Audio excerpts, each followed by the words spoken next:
welcome, night dwellers, to my 2 a.m. story time. Do you like scary stories? Tonight, I'm going to tell you a story that was sent to me by a viewer. And when I tell you it's creepy, just wait. For this story, we will change the name to Margaret. Yes, Margaret. It begins like this. Margaret was in an abusive relationship. She had been suffering domestic abuse for 5 years. Her mother knew of it and had begged Margaret to get out of the situation. But Margaret felt paralyzed. So paralyzed, in fact, because she felt caught. Caught because she had a daughter who was 4 years old. We'll call her Lacey. Margaret had Lacey when she was at a joyful time in her life.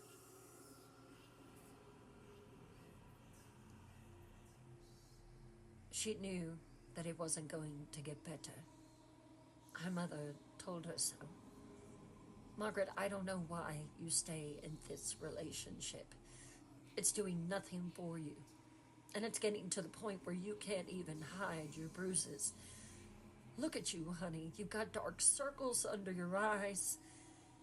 If you don't leave, I think something bad is going to happen to you. Or God forbid, Macy.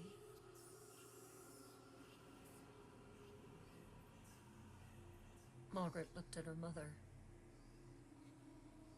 I don't know what to do.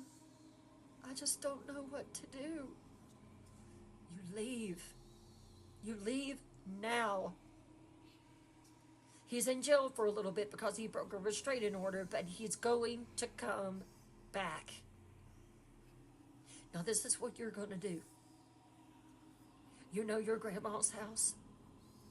That house is old and it is empty, and I have thought about it, and we are going to move there.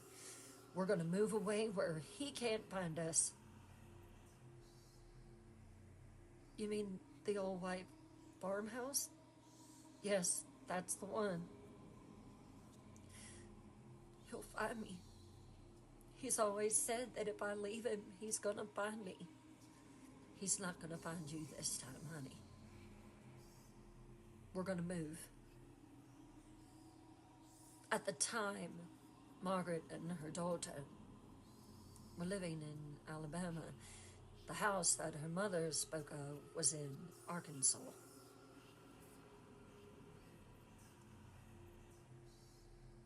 Okay, I'll do it. I'll do it. You promise me that you're going to do it. Yes, I will. I will. So the next morning, her mother arrived. They packed all their belongings in the car, and they drove back to Arkansas to a new beginning. Maisie was happy. She was 4 years old. She was ecstatic about living in a new place. When they arrived at the house, Margaret really didn't remember it all that well, although her mother said that she had been there a few times when she was a younger girl. It was an old white farmhouse. Set back from the road, there was a gravel drive that led up to it, and it was surrounded by 8 large oak trees. Look at it, ladies. This is our new beginning. Our new beginning. Now, I know it's old, and I know it needs some work, but you're free here. You're free, darling. Margaret looked at her mother, cupped her cheek with her hip palm.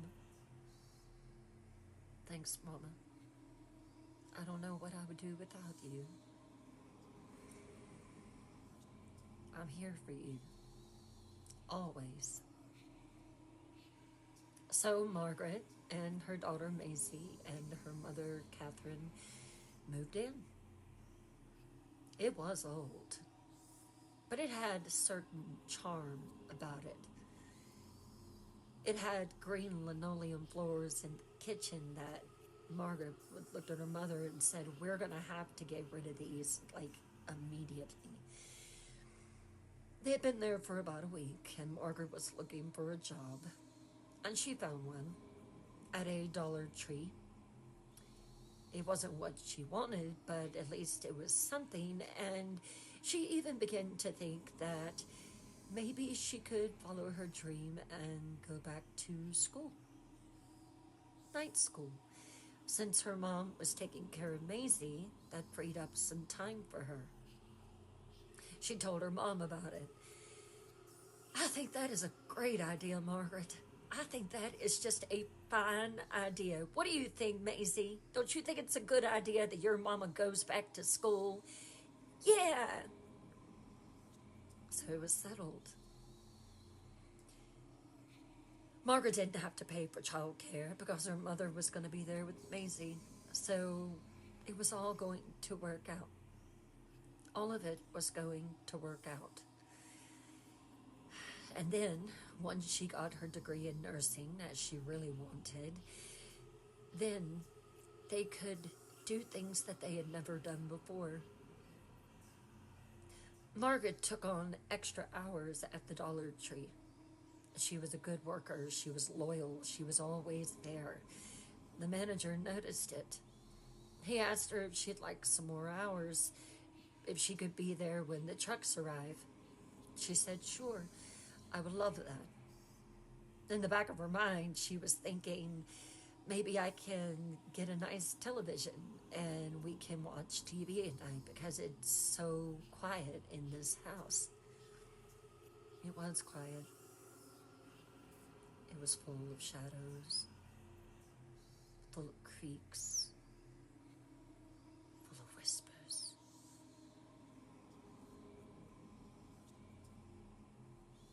The first sign that something was wrong with the house, Margaret woke up. It was around 2 a.m. in the morning. The moonlight was streaming through the bedroom window. And she saw it. A shadow.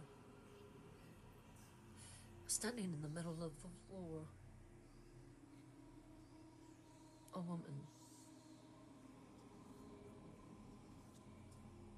She raised up in her bed and peered closely. "Mama?" The shadow said nothing. It just stood and stared. "Mama?" Again. Nothing. Stay tuned for part 2 of The House at 2 a.m. the following morning. Pleasant dreams.